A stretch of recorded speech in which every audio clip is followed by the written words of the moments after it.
Halo dan selamat datang di edisi terbaru laporan Senin dari Bordier. Pekan lalu cukup minim statistik ekonomi, baik di Amerika Serikat maupun di zona euro.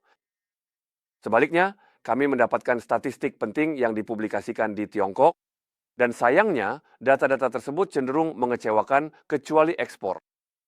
Memang, penjualan retail, produksi industri, dan investasi tercatat di bawah ekspektasi dan melambat pada bulan November. Dan seperti yang bisa kita lihat pada grafik, lemahnya aktivitas menghambat kembalinya pertumbuhan harga secara umum ke wilayah positif. Indeks harga konsumen memang menunjukkan pertumbuhan positif secara tahunan, namun tetap lemah hanya sebesar 0,7% dan harga produsen masih mengalami kontraksi. Konferensi Kerja Ekonomi Sentral tahunan yang diadakan minggu lalu tidak mengumumkan target pertumbuhan atau kebijakan. Hal itu akan diumumkan pada Kongres Partai bulan Maret mendatang. Yang pasti, lemahnya situasi ekonomi saat ini menuntut adanya langkah-langkah stimulus baru yang lebih besar. Di pasar keuangan, keputusan The Fed untuk menurunkan suku bunga acuannya sebesar 1/4 poin sudah diperkirakan. Namun, Bank Sentral menunjukkan sikap yang kurang ketat dibandingkan yang dikhawatirkan. Hal ini tidak mencegah kenaikan suku bunga obligasi pemerintah jangka 10 tahun di Amerika Serikat dan zona euro beberapa basis poin, menyebabkan harga obligasi turun sebesar 0,3% dalam dolar dan 0,5% dalam euro.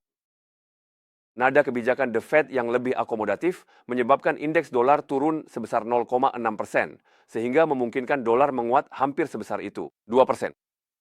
Pergerakan sahamnya tidak menentu, saham-saham naik sebesar 0,4% di negara-negara berkembang, turun 0,1% di Eropa, 0,4% di Swiss, dan 0,6% di Amerika Serikat. Minggu yang baru dimulai ini diperkirakan akan sangat kaya dengan publikasi statistik ekonomi. Hal ini sebagian disebabkan oleh keterlambatan publikasi banyak statistik di Amerika Serikat akibat penutupan pemerintahan federal, shutdown.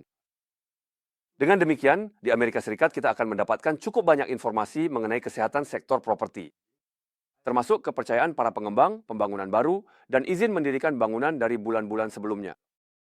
Penjualan retail, angka inflasi, dan terutama laporan ketenaga kerjaan untuk bulan Oktober dan November akan dipublikasikan.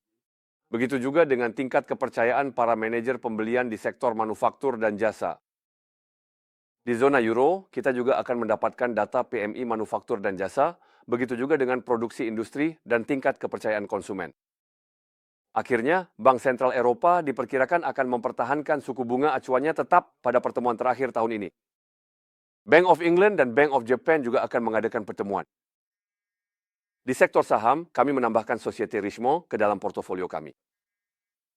Perusahaan Deluxe telah memposisikan ulang dirinya di segmen perhiasan, yang kini menyumbang 55% dari pendapatannya dibandingkan hanya 25% pada tahun 2009. Merek-merek besar dalam portofolionya seperti Cartier atau Van Cleef & Arpels membuatnya terekspos pada klien-klien paling penting. Dan penunjukan CEO baru, Nicholas, meningkatkan visibilitas perusahaan. Akhirnya, diskon sebesar 20% dibandingkan dengan para pesaingnya diperkirakan akan menyusut dan memungkinkan sahamnya untuk mengungguli di dalam sektor ini. Itu saja untuk hari ini. Terima kasih atas perhatian Anda dan sampai jumpa minggu depan.